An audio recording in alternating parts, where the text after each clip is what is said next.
Welcome to the church family that is lifting lives through living love, inspiring hope, filling with faith, and transforming our world. These recorded messages are made available so that you might have additional opportunities to stay connected with us and that you might learn and grow in your faith. God bless you as you hear the word today. And now, the message.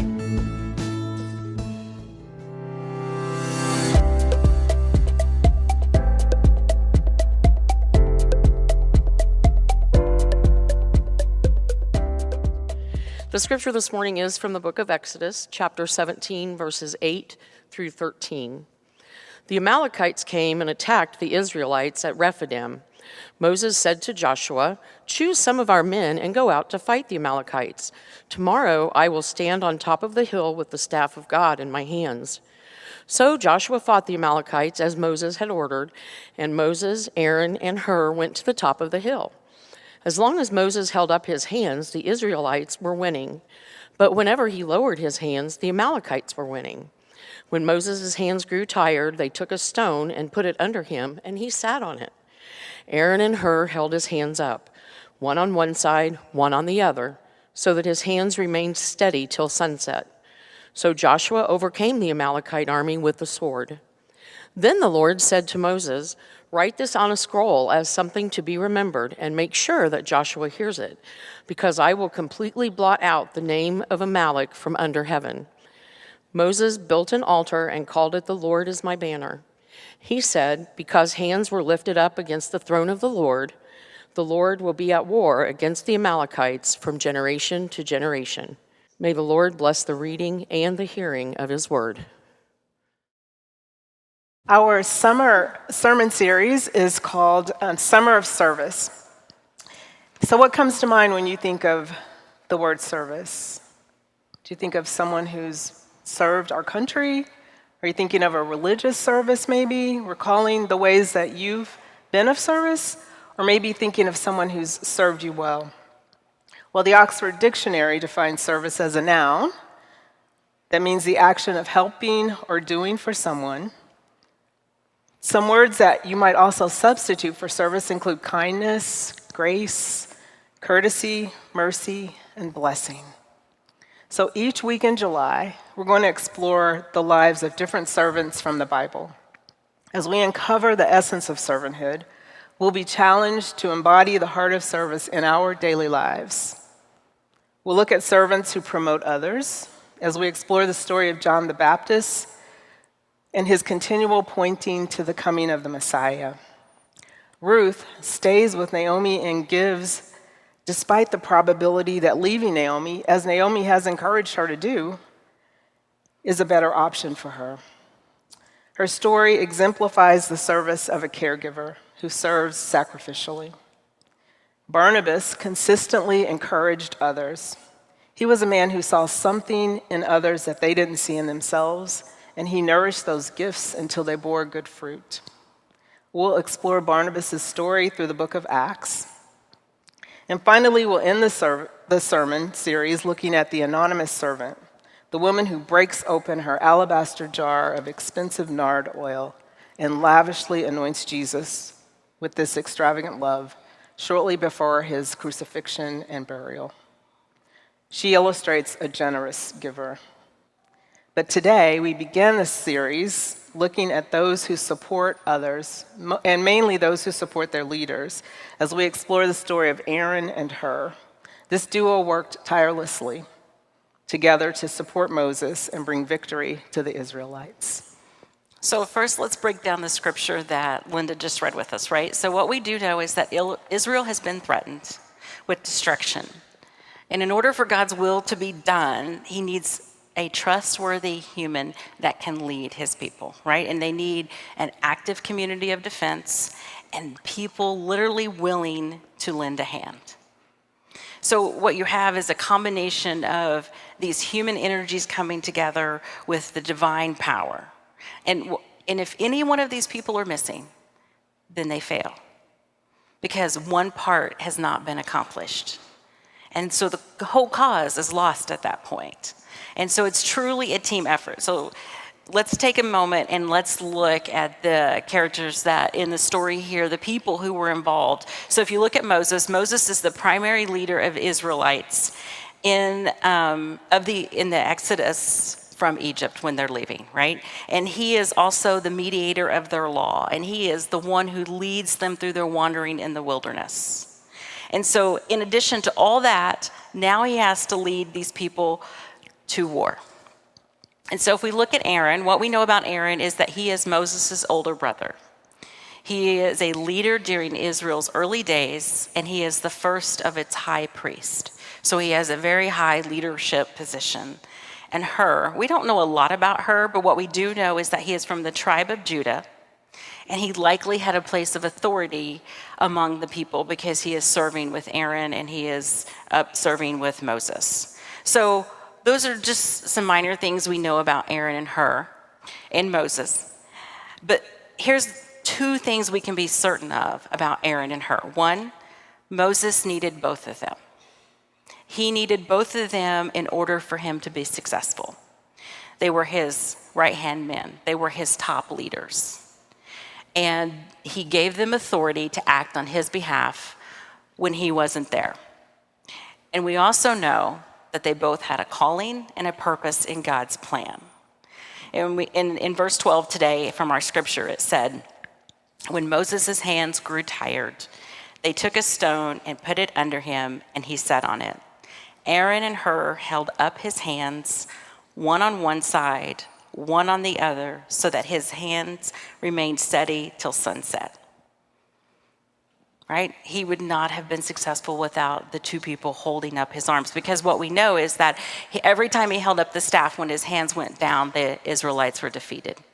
But when he had it up, they would win the battle. And so just as God called Moses, he also called Aaron, and he also called Hur. And he also calls each of us. And sometimes he calls us to be a Moses. Sometimes he calls us to step up and make the hard leadership calls and to be the main leader. And then sometimes he calls us to be an Aaron and a Hur. But neither role is more important than the other, right? Moses needed to be there, and Aaron and Hur needed to be there just as much in order for the Israelites to be successful. Each of them, in their own way, is necessary to carry out God's plan. And so as we were putting this sermon series together and we were taking on the role of supporter, we were preaching today, I thought about our ZUMC clergy team. And so we can think of Pastor Dave as our Moses. Now, of course, here's the catch. Dave is doubly blessed, right? Because he's got 2 Aarons and 2 Hurs. Yeah. Though some days he may not agree with being doubly blessed. Actually sure what that says about his neediness, right? Maybe he needs more help than most. I don't know. He's never going to let us be together again while he's gone. Yeah, right. But in all seriousness, each of our roles come together to support him, right? Because I'm pastor of intergenerational ministry, so I work with a lot of different ministries. Jamelyn is pastor of hospitality, and what else is she doing? Community engagement. life. Thank you. Amber is our pastor of missions and community engagement. Jamelyn sort of does our community inside, and Amber sort of does our community outside the walls. And I'm the pastor of wellness and worship. So thank me for one service at 10 o'clock in July. So, or not. But if we weren't here, then Dave would have to take on all these roles, right? And so part of our reason for being here is not only to help lighten his load with the work, but also to encourage and to support him. And I do want to say he's on vacation, a much needed and deserved vacation. And, leaders need supporters so that they might be gone and everything goes on seamlessly. Like, because David is gone doesn't mean we're not going to have worship on Sunday. Right. Yeah. And so what it does, though, is it allows him to also step into his role as senior pastor and to carry out the leadership that God's asking him to do in ways that he's not asking each of us to do. Right. And so, and all of you, though, are also supporters to Dave and to all the clergy when you're lifting us up in prayer and giving us encouraging words, giving us a hug or, whatever. Yep. So.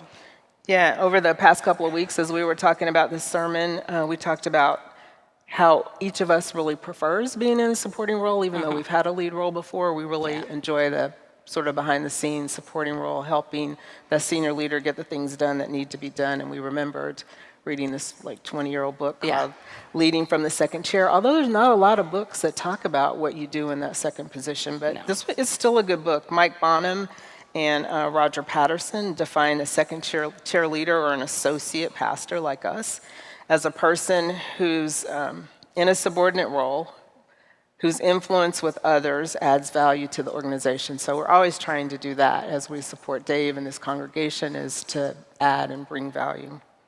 You know, and Aaron and her are just one example of that great relationship between senior and associate. You had Elijah and Elisha, and you have Paul and Timothy, who are other great examples of duos that get the job done. Yeah. And also, you know, there's Jesus. That father-son relationship between God the Father and Jesus the Son. Jesus clearly takes on the role of a subordinate, or I'd say a supporter. Consider Jesus' words in John 5:19. The Son can do nothing by himself. He can only do what he sees his Father doing, because whatever the Father does, the Son also does. So this statement about the eternal work of God articulates the senior-associate paradigm. A supportive associate is aware that she can only do successful ministry because of the authority and permission of the senior leader. I think that's the one thing about Dave. He is very good about empowering. Absolutely. Because he knows that he can't do it all and that he has to have the support of not just us, but also the whole church staff, right? Yeah. And so I think about the office staff, and I think about our other ministry leaders who make this place move forward and to grow. You know, we formed within our office last year, we formed a ministry team, which is our SAMs, our youth, mission, hospitality, administrative staff, children. All of people are working together.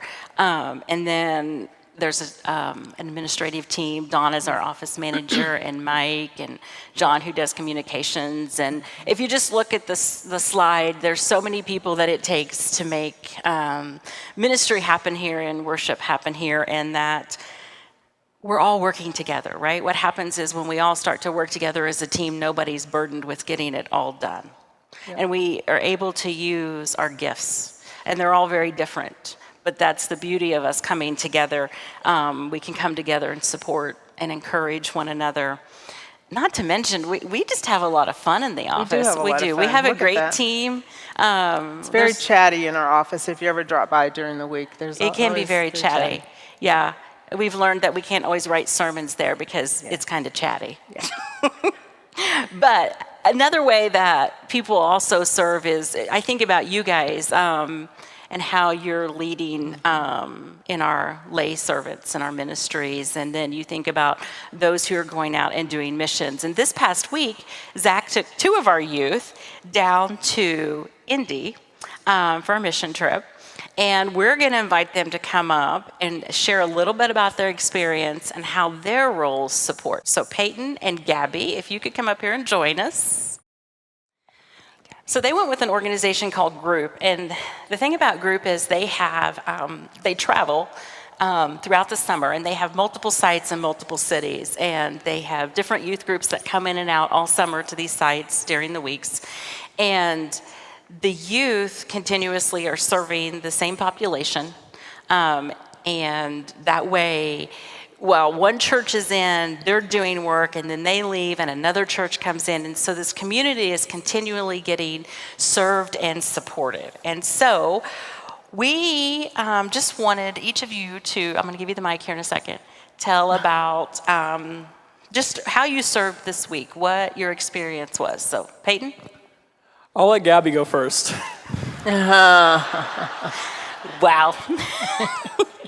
So Gabby, how did you serve? What was your experience this week? Just tell us a little bit about what you did. So every group split up into groups of I think around maybe 4 or 5 people, and we would each go to a different site. Sites such as food pantries. My group worked at a nursing home, and we got to serve the populations around us. Yeah, I I went to 2 work sites because we only had 24 people there in total. And so the first thing we did was go to Midwest Food Bank, and we packed bread for most of the 2 days, and that was very enjoyable. I will never look at a Great Value brand hot dog bun the same way ever again in my life. So that's one thing. And then the other 2 days, we went to New Wineskins Ministries, a food pantry.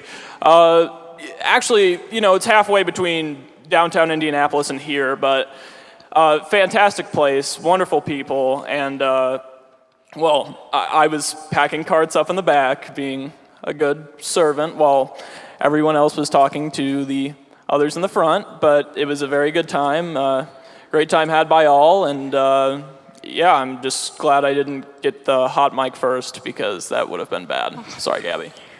Well, Peyton, I have one more question for you. So you're can not take off the hook. Peyton can answer this one first. You can take this question. So tell me, what about your experience surprised you the most? What surprised me the most was,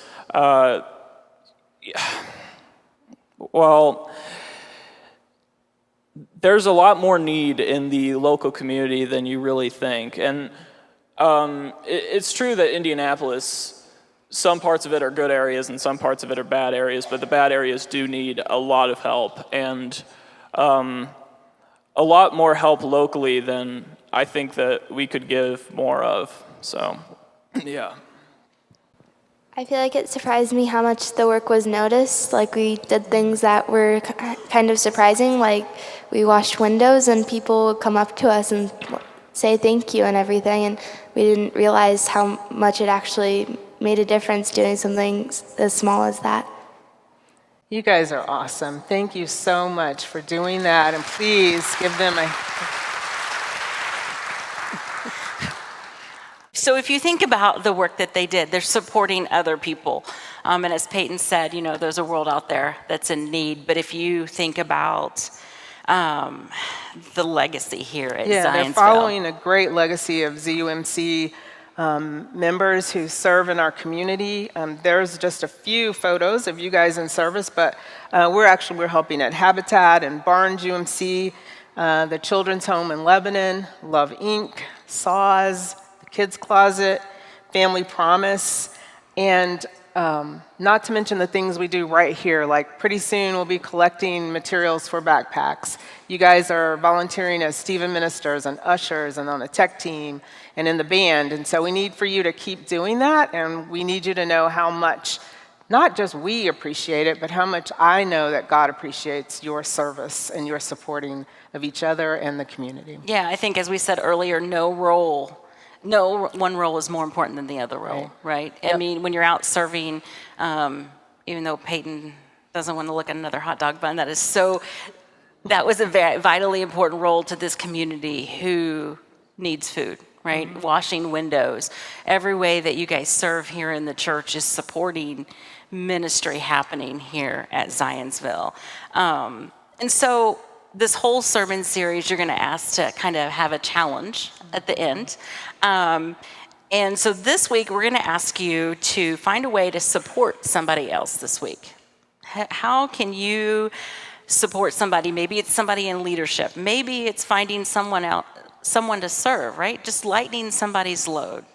And so we've also created this interactive element where you can participate, because we want your participation this month of July. So, one, you can go online and participate. By doing that, if you go to the church's website, at the top you'll see a tab that says resources. If you click on resources, then you can go down and click on live stream, and then you'll see a section called Summer of Service Influencers, and a form will pop up, and it'll allow you to enter information. And what it does is you can honor someone who supports you.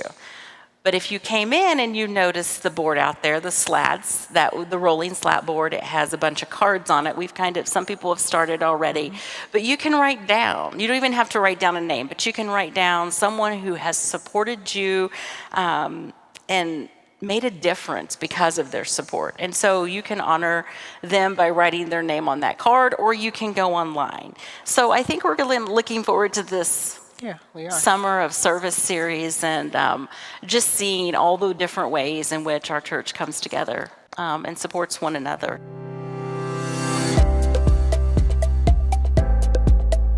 Good morning. My name is John Ellagood, and I'm the Director of Communications here at Zionsville UMC.